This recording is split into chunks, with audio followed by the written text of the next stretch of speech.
ಶುಭೋದಯ ಎಲ್ರಿಗೂ. Very good morning. ಇದು one of the best morning ಅಂತ ಹೇಳ್ಬೋದು. ಬೆಳಗ್ಗೆ ಬೇಗ ಎದ್ದೇಳೋದ್ರ ಅಡ್ವಾಂಟೇಜ್ ಏನು ಗೊತ್ತಾ? ತುಂಬಾ ಕಾಮ್ ಆಗಿರುತ್ತೆ. ಮತ್ತೆ ನಮಗೆ ಲೋನ್ಲಿ ಟೈಮ್ ಸಿಗುತ್ತೆ. ಪ್ರಿಯಾರಿಟೈಸ್ ಮಾಡ್ಕೊಂಡು ನಮ್ಗೆ ಏನ್ ಕೆಲಸ ಇದೆಯೋ ಅದನ್ನ ಮಾಡ್ಕೊಬಹುದು. ಫ್ರೆಶ್ ಆಗಿ ಫೀಲ್ ಆಗ್ತಾ ಇರುತ್ತೆ. ಎಷ್ಟು ಕೆಲಸ ಮಾಡಿದ್ರು ಗೊತ್ತೇ ಆಗಲ್ಲ. ಎಲ್ಲದಕ್ಕಿಂತ ಹೆಚ್ಚಾಗಿ ನಾವು ಬೆಳಗ್ಗೆ ಬೇಗ ಎದ್ದ ತಕ್ಷಣ ನಾವು ಆಲ್ರೆಡಿ ಅಚೀವ್ ಮಾಡ್ಬಿಟ್ಟಿದೀವಿ ಏನೋ ಅಂತ ಮನಸ್ಸಿಗೆ ಸಮಾಧಾನ ಇರುತ್ತೆ. ಇವತ್ತಿನ ತಿಂಡಿ ಏನಪ್ಪಾ ಅಂದ್ರೆ ಇಟ್ಸ್ ವೆರಿ ಸ್ಪೆಷಲ್. ನಾವು ಚಿಕ್ಕದ್ರಲ್ಲೆಲ್ಲ ತುಂಬಾ ತಿಂತಾ ಇದ್ವಲ್ಲ, ಮತ್ತೆ ಬಾಯಲ್ಲಿ ನೀರು ಬರುವಂಥದ್ದು ನೀರ್ ದೋಸೆ.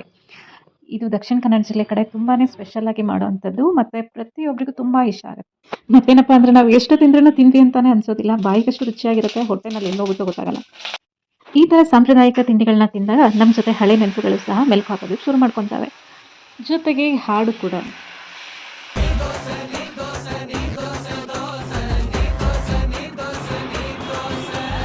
ನೀವಿನ್ನೂ ಸಬ್ಸ್ಕ್ರೈಬ್ ಮಾಡ್ಕೊಂಡಿಲ್ಲ ಅಂದರೆ ಇಮಿಡಿಯೇಟ್ ನನ್ನ ಚಾನಲ್ಗೆ ಸಬ್ಸ್ಕ್ರೈಬ್ ಮಾಡ್ಕೊಳ್ಳಿ. ಲೈಕ್ ಮಾಡಿ, ಕಮೆಂಟ್ ಮಾಡಿ. Thank you.